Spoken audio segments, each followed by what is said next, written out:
The one national park that I had been most excited to see was Olympic National Park.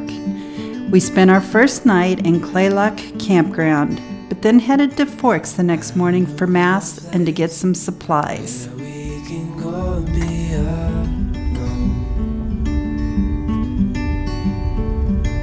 So come away with me, nobody has to know. Olympic National Park is huge, with many miles between the different sections. We were camping by the beach, but we decided to explore a bit of the rainforest on our way back to our campsite. We hiked the Bogachiel Rainforest River Trail. It was amazing. Hi again. To run away with me. To run away with me. Don't tell your friends, we'll let them know we're safe later. Hey Jen, you loving this? Is this the most fun ever? And it's all your colors? Yeah? Oh, you want to get off? Go ahead. Hi! I was just calling to see if you're free to run away with me. To run away with me. Hello. To run away with Yeah, we came upon this monster here. To run away with The tree. Oh wow.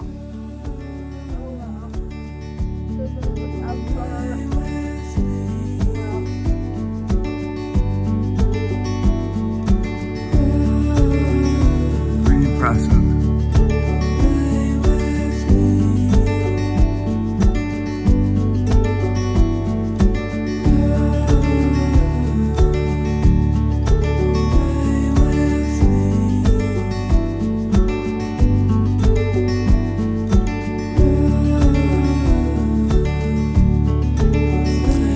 On the way up to Forks, I had seen a sign for the big cedar tree.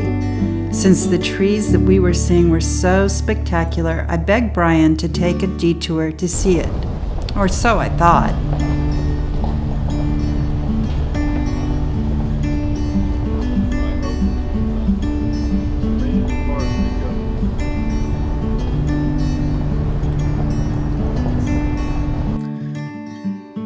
We drove about 5 or 6 miles off-road for this. I was getting really excited when we were getting close.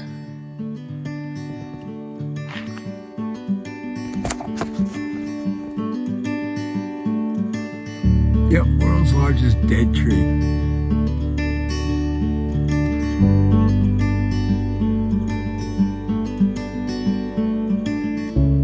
What we had actually found was the Duncan Memorial Cedar Tree.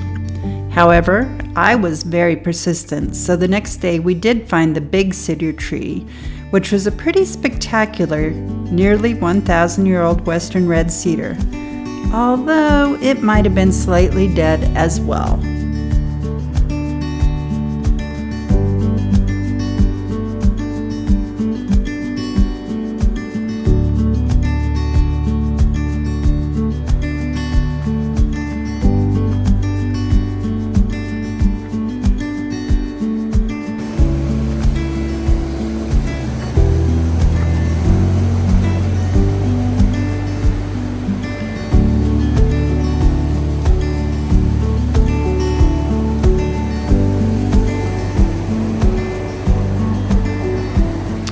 After our rainforest exploration, we decided to explore the beaches near Claylock Campground, starting with Beach 1, then Beach 2, and then finally the magnificent, if slightly crowded, Ruby Beach.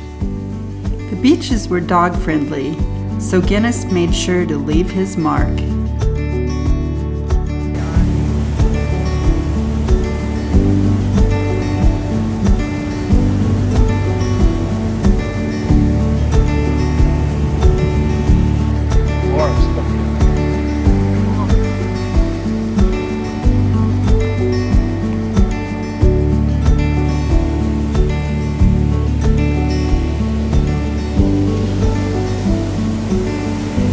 The beaches had been pretty socked in that day with fog and clouds, but the sun peeked out in time for an amazing sunset right back in our campground.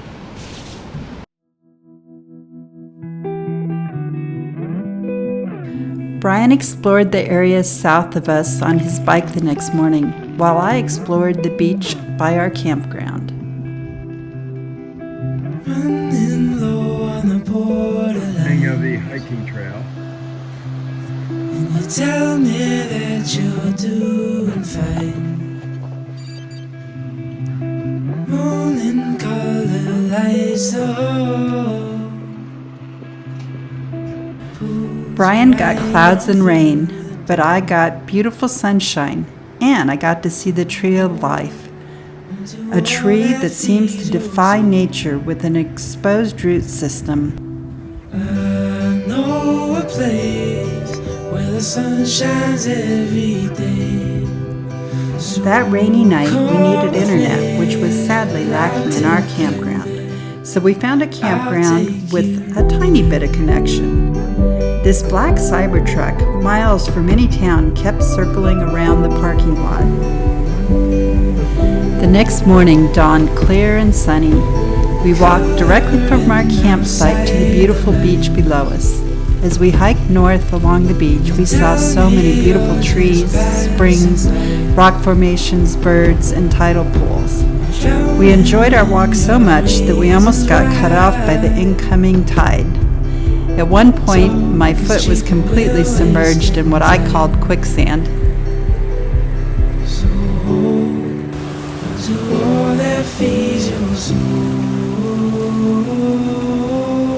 I know a place where the sun shines every day. So come with me, I'll take you there. I'll take you there.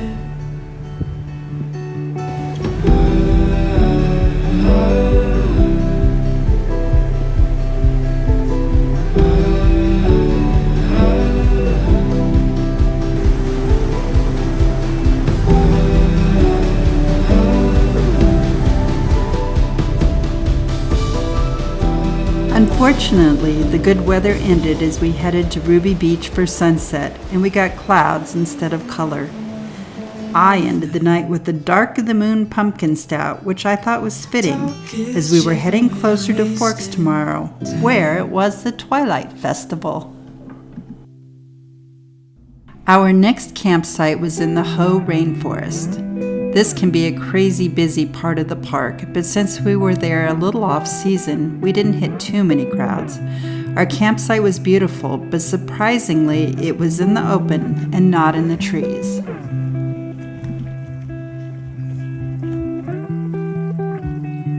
The Hoh Rainforest is one of the few remaining temperate rainforests in the U.S. and gets about 140 inches of rain a year. Luckily, we were there in the dry time of the year.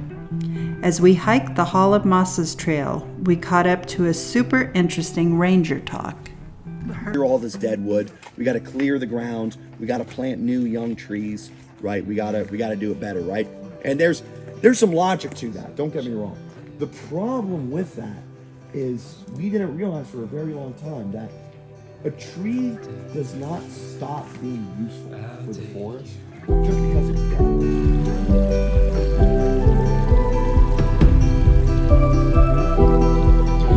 Since it was Twilight Weekend in Forks, we came upon a stylized twilight photo shoot with many young photographers. I would have loved to join in, but I had to stick with photographing the trees.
We had been lucky with our sun and good weather, but a trip to the Hoh Rainforest is not complete without a little bit of rain, and a trip to Forks definitely needs a bit of twilight coffee and a quick tour of the town. We had one last stop in the Olympic Peninsula, Crescent Lake.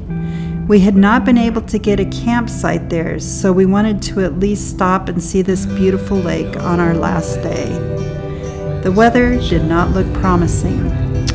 Let's see how it goes.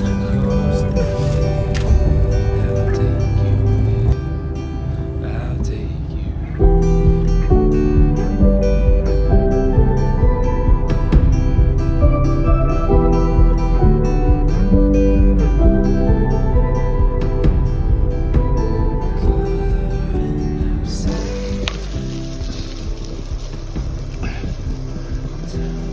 The Magical Forest Trail, the Spruce Railroad Trail in the Olympic Peninsula, northern part.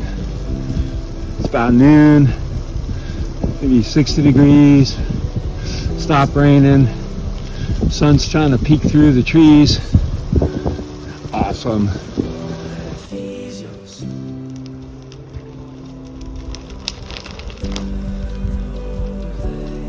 Tunnels are cool.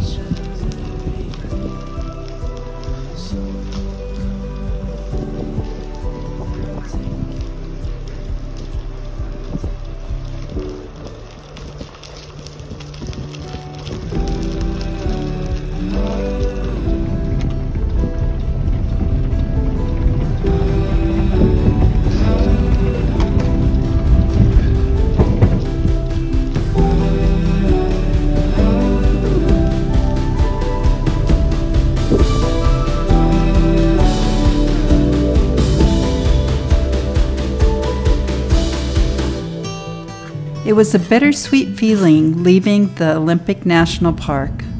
Although we had a lot more to explore on our trip, we would now be going east towards home instead of west.